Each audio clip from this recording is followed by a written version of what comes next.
This is Victor from Clan and this is my first Shii-Cho formula primer submission. So I'm going to begin, I'll leave the saber for me, with the stances. Basic 3 stances for a Shii-Cho would be do-back rider.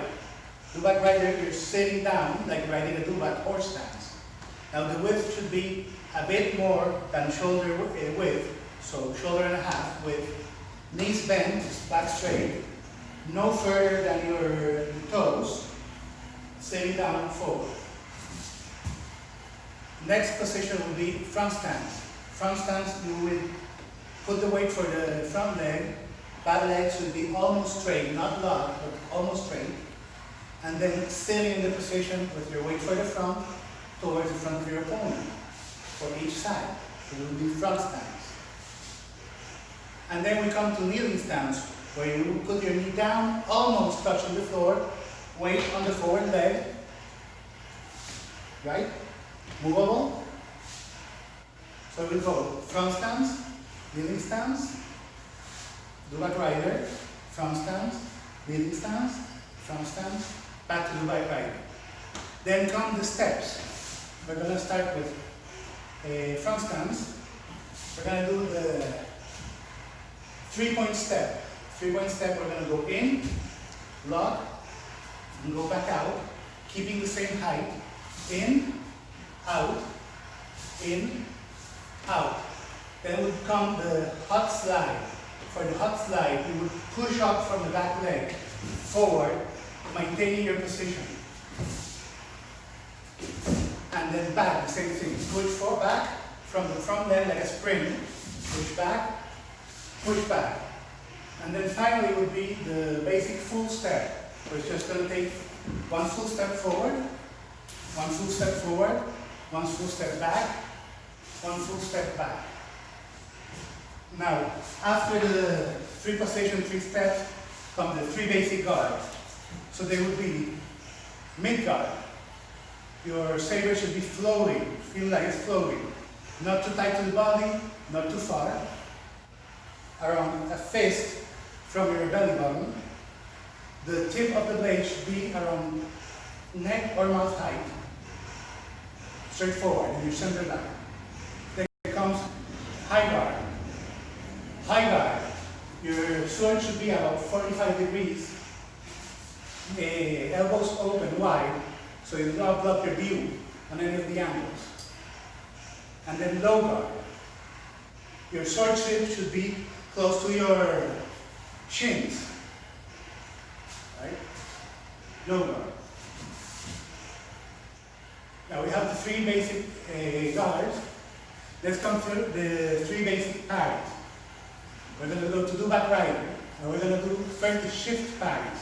Shift parries, you shift your guard to deflect oncoming attacks.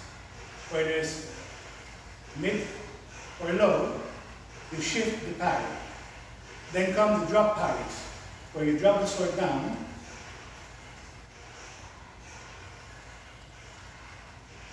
to deflect. And finally come the turning parries, where you turn to receive your opponent's blade in a block.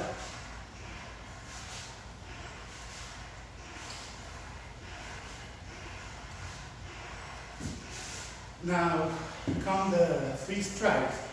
Basic 3 strikes for Shii-Cho would be Sai, Sho, and Shim Shia.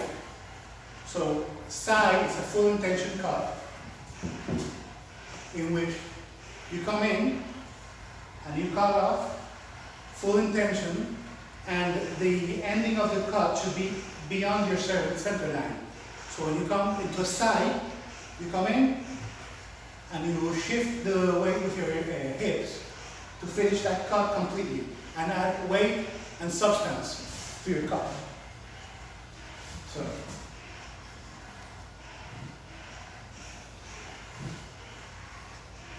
next will come the Sho.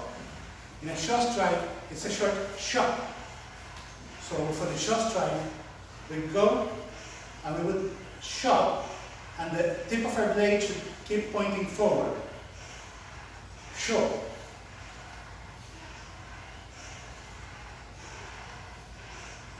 And then finally would be the shin. For the shin, it's a touch. So I would come in and touch my opponent.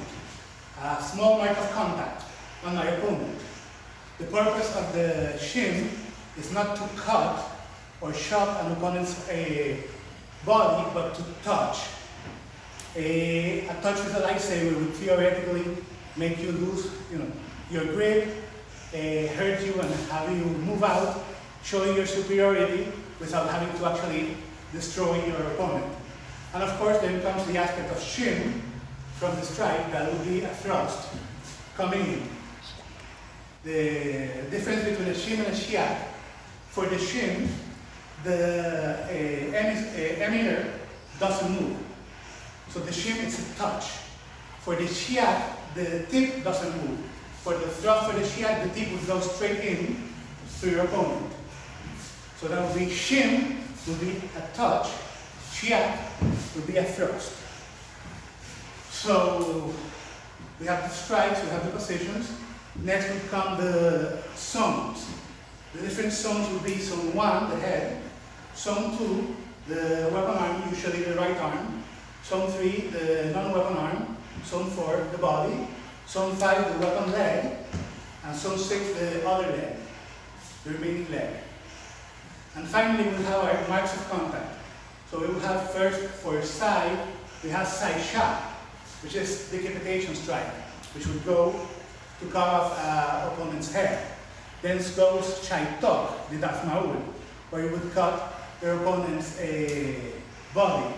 And finally would go the Mokei, the Anakin on Mustafar, where you lose a couple of limbs at the same time. Finally, you should have the Chomai for the Sho strikes. Chomai is the cut at the wrist level. So cutting off a wrist would be a Chomai.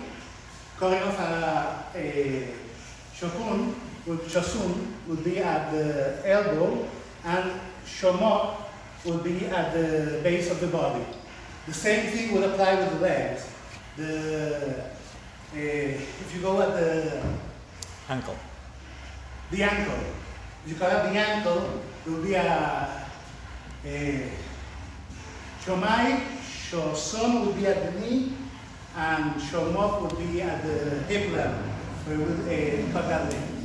And then finally, we have the last mark of contact would be the shin and the shiak, as I already explained. Shin would be a touch. Shiak, you would thrust. And then finally would be the sunjam. Sunjam would be the destroy the weapon, where you would go and cut off the weapon from your opponent, and that would be the final mark of contact. Thank you very much. Plan lawful.